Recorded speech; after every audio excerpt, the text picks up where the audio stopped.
Hablar de Naruto para mí es como hablar de un buen amigo de la infancia, un amigo con el que ya casi no hablo pues tomamos caminos diferentes, como tener una familia. Y la verdad es que su hijo no me agrada mucho que digamos, pero aún así sigo recordando todos esos buenos momentos que pasé durante mi infancia y adolescencia. Y es que a pesar de sus insufribles rellenos, este fue una gran compañía para mí durante mucho tiempo.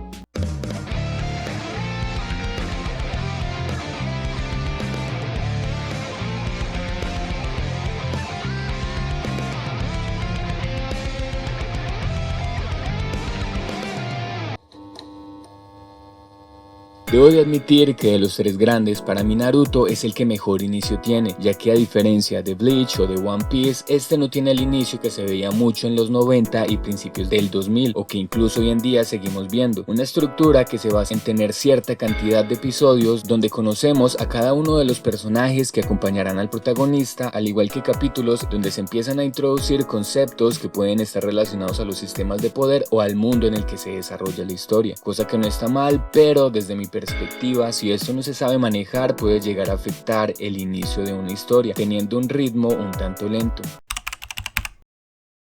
Naruto toma un rumbo diferente, ya que esto que nombré antes lo agrega mientras empieza a plantear la historia, por lo que este no se siente con la estructura que nombré antes. Y es que Naruto desde el inicio nos plantea cómo es el mundo shinobi, y que en esta historia los temas políticos tendrán importancia, aunque no lo parezca. Y es que cuando digo temas políticos no me refiero a que la historia sea de un dictador, o que este sea el tema central de la historia, ya que los temas políticos abarcan una gran cantidad de aspectos, como lo son tocar temas de la importancia de un gobernante, o movimientos sociales que pueden estar a favor de este o que pueden estar en contra de este, cosas que en Naruto vemos bastante con todo el tema del Hokage. Además que vemos a los ninjas se les trata como una fuerza militar, cosa que está directamente relacionada al bienestar social, ya que estos deben de proteger la nación, cosa que incluye a los habitantes, y no funcionar bajo la orden o capricho de un gobernante. Además que también existen ninjas a los que se les puede considerar mercenarios o grupos revolucionarios. Aparte de esto, plantea algo que no recuerdo haber visto antes en un anime de esta época, y es mostrar al protagonista como un rechazado. Y con esto no hablo de algo que podemos ver en otras historias, en donde vemos al protagonista como un perdedor por falta de habilidad. El caso de Naruto es bastante diferente, ya que este no solo es rechazado por sus compañeros de clase, sino por la aldea entera, ya que a este se le culpa por el incidente del Kyuubi, apodando a este como el niño zorro. Esto es algo bastante importante para el desarrollo tanto de Naruto como personaje, como Naruto la historia en general. Otro concepto que se plantea bastante rápido en esta historia son los clanes y la importancia de estos para la aldea, ya que gracias a sus habilidades especiales o jutsus característicos, cada clan se tiende a especializar en labores particulares, casos como el del clan Aburame, los cuales usan sus insectos para tareas de recolección de datos o espionaje, o el caso del clan Inazuka, los cuales se especializan en labores de rastreo. Además de esto, los clanes agregan otro punto al mundo de Naruto, como lo es digamos el deseo de poder, ya que existen clanes que gracias a su linaje tienen habilidades pasadas de verga, o Kekkei Genkais como se les conoce comúnmente en Naruto, por lo que estas son bastante codiciadas por otras aldeas, al punto en el que robar estas se ven como un gran trofeo de guerra, como puede ser el Byakugan del clan Hyuga, o incluso estos clanes pueden llegar a ser temidos dentro de la misma aldea, llevándolos a ser excluidos, como lo que ocurre con el clan Uchiha y su Sharingan. Algo que podemos empezar a ver en Naruto desde su primer arco es el tan criticado jutsu "sabes, yo antes era como tú". El primer arco de Naruto, donde vemos la primera misión del equipo 7 en el país de las olas, nos encontramos con el primer enemigo de esta historia, Zabuza, un personaje que para mí está muy bien planteado e incluso me parece que funciona mejor que otros villanos que nos podemos encontrar más adelante. Es que la batalla entre este villano está cargada de acción y bastante tensión, cosa bastante importante para mantener entretenido a los espectadores y generarles el interés de ver más. Pero, ¿por qué digo que este arco funciona tan bien? Por una razón bastante fácil. Todo lo que dije antes se plantea aquí, el mundo y los conflictos que existen en este, el sistema de poder, el actuar de los personajes y sus motivaciones, todo esto cargado de emoción, acción, tensión, y todo esto con una resolución muy al estilo de Kishimoto, en donde nos plantea que el poder más grande en esta historia no es el poder de la amistad, sino la empatía, algo que quizás no se dice directamente, pero es algo que mientras avanza la historia empezamos a notarlo cada vez más. Y es que para mí Naruto toca temas que pueden llegar a ser bastante sensibles, como lo es la guerra y sus secuelas, o conceptos que pueden llegar a ser ser más introspectivos o personales, como lo de la soledad, el rechazo y la depresión. Y aparte de esto, toma estos como detonante para muchos personajes, planteando conflictos que están dirigidos a ser resueltos por medio de la empatía. Y es que en un mundo envuelto en guerras y de intereses políticos o de intereses de poder, algo tan simple como la empatía pasa a ser una cualidad que muy pocos tienen, por lo que desde mi perspectiva la llamada evangelización de Naruto tiene bastante lógica como resolución a la mayoría de los conflictos.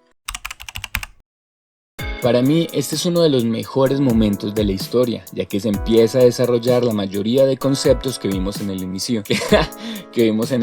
Se plantean los conflictos que hay entre las aldeas, se plantea el conflicto de Akatsuki, cosa que lleva a desarrollar el concepto de las bestias de cola, y se le da más desarrollo al sistema de poder con el agregado de las naturalezas, cosa que vimos desde el inicio pero sin mayor detalle, ya que en este punto se agregan limitantes y debilidades, y aunque esto sea momentáneo, me parece que es un gran agregado a la historia. Aparte de esto, en este punto pasan una gran cantidad de acontecimientos que marcan a los protagonistas y al igual que personajes secundarios, cosa que le agrega madurez a estos. Sé que también en este punto se empiezan a dejar de lado muchos otros personajes, pero sí es gracias a esto que pudimos ver el desarrollo de otros y que este esté tan bien planteado, digamos que es aceptable. El nudo suele ser el que abarca la mayor cantidad de contenido en una historia, y es que en esta parte tenemos dos de las mejores sagas de todo Naruto, como lo son la promesa del maestro y la venganza, y los dos salvadores. Estos dos no solo son los mejores desde mi perspectiva, sino que le agregan demasiado a esta historia, tanto que al terminar la saga de los dos salvadores da una sensación de final, ya que en este punto vemos como Naruto pasa de ser el niño zorro para ser nombrado el héroe de Konoha. Y es que en este punto de la historia se le da fin al conflicto de Akatsuki, los cuales llevaban bastante tiempo mostrándose como el enemigo final, pero el encuentro entre Naruto y Nagato genera un problema, y es que este, y al igual que Jiraiya, durante este arco le dan una última misión a Naruto: terminar con el odio en el mundo shinobi, por lo que la historia no podría terminar aquí, ya que pasar de este punto a ver Naruto como se convierte en Hokage dejaría este tema en el aire. Sé que el final no está muy lejos de eso, pero tener una última saga desde mi perspectiva, aunque para muchos sea un desastre,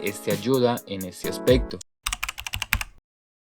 Sí que para muchos esta saga es bastante criticada, desde personas que dicen que esta no debió de existir o los otros que les molesta el agregado del personaje de Kaguya. Yo soy más de los segundos y no del todo, ya que a Kaguya se le pudo dar otro uso como personaje, pero ese no es el tema. Y es que aunque esta guerra es bastante criticada, tiene la función de generar un conflicto en el que todas las aldeas se unan por un bien común, un recurso que otras historias usan, como el caso de la novela gráfica Watchmen. Basándose en la coherencia de la historia está bien, pero no todo lo que en teoría puede funcionar quiere decir que en la práctica sea igual. Uno de los aspectos que no se trabajan bien en el cierre de Naruto es el uso constante del plot twist, más que todo con el tema del jefe final, ya que pasa con Pain, luego con Toby y luego con Madara, para tener como jefe final a un personaje que a estas alturas de la historia a duras penas había sido nombrado, Kaguya. Y además de esto, esta guerra tiene otro problema, y son los niveles de poder. Y es que en el momento donde aparece Madara, la verdad es que esto llega a un punto absurdo, de que el enemigo final siempre debe de representar un verdadero peligro, pero que se muestre intocable no creo que sea buena idea. Y es que ver cómo ni siquiera los 5 Kages pueden, no pido que le hicieran frente, pero que por lo menos lograran acorralarlo en una ocasión. A Madara se le ve sobrado durante toda la pelea, y es que ni siquiera estaba usando todo su poder, y esto no termina aquí, ya que este se hace cada vez más fuerte.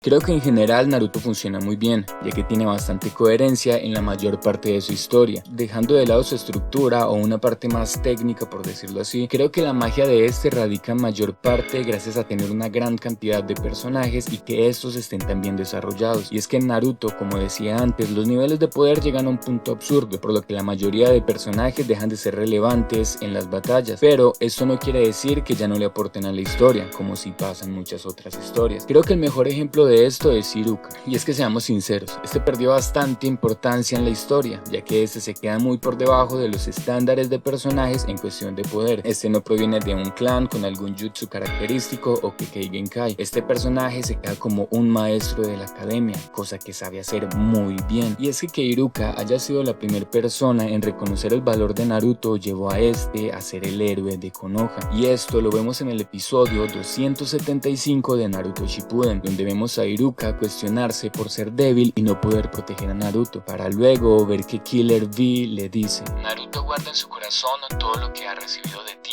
hasta el día de hoy. Lo que lo ha protegido todo este tiempo han sido tus fuertes palabras. Momentos como este son los que desde mi perspectiva le agregan magia a esta historia, por el trasfondo detrás de todo esto, en donde podemos sentir las emociones de cada personaje. Y ya que nombró esto, Naruto durante toda la historia tiene una gran dosis de drama, pero a diferencia de otras historias, aquí no siento que esta me esté obligando a sentir lástima por los personajes. Lo que solía pensar al ver estas historias era de ese podría ser yo, y no porque un demonio zorro destruyó la ciudad donde vivía y mis padres murieron allí, sino por entender ese sentimiento de pérdida, de tristeza, odio o melancolía. Siguiendo con este tema, otro punto que me gusta bastante de Naruto es cómo toca el tema de la decisión y de cómo esto puede llevar a que los personajes tomen caminos totalmente diferentes. Esto es algo que se repite bastante a lo largo de esta historia, incluso mostrando paralelismos entre personajes, como es el caso de Jiraiya Orochimaru, Naruto Sasuke o Hashirama Madara. Y es que vemos patrones similares en donde uno busca poder, venganza, odio, incluso vemos a este como una especie de dictador, en donde estar en contra de su forma de pensar es castigado. En la otra cara vemos a un personaje que busca finalizar los conflictos que las guerras han dejado. Todo esto por medio de la empatía, en donde busca romper este loop interminable de odio, cosa que lleva a que el jutsu evangelizador funcione en este contexto. Esto es algo que solo podemos notar en el anime, pero el apartado de audio en esta historia es otro punto a destacar, ya que este no solo tiene openings emblemáticos al igual que su banda sonora, estas siendo bastante orquestales, pero con el agregado del uso de instrumentos japoneses, cosa que le agrega un toque característico a estas. Pero otro aspecto relacionado a este es el silencio, y es que el buen uso de este ayuda a resaltar otros aspectos. Un ejemplo de esto está en la pelea final de Naruto y Sasuke en el Valle del Fin, donde lo único que escuchamos son los sonidos de sus puños, sus pasos, sus quejidos o el sonido ambiente o el sonido del agua.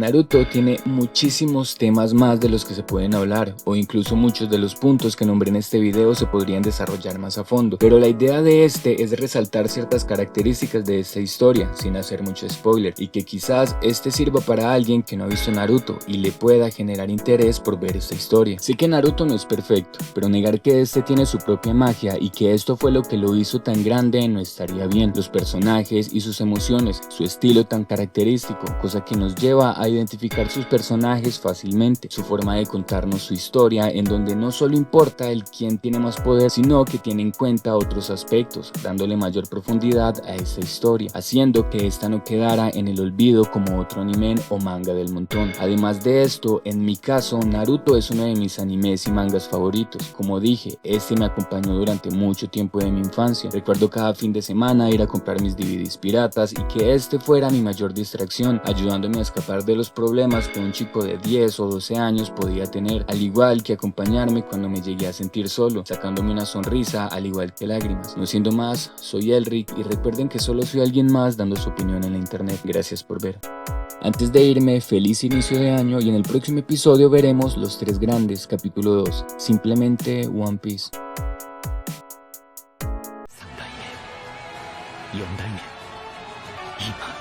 目の前に英雄がいます。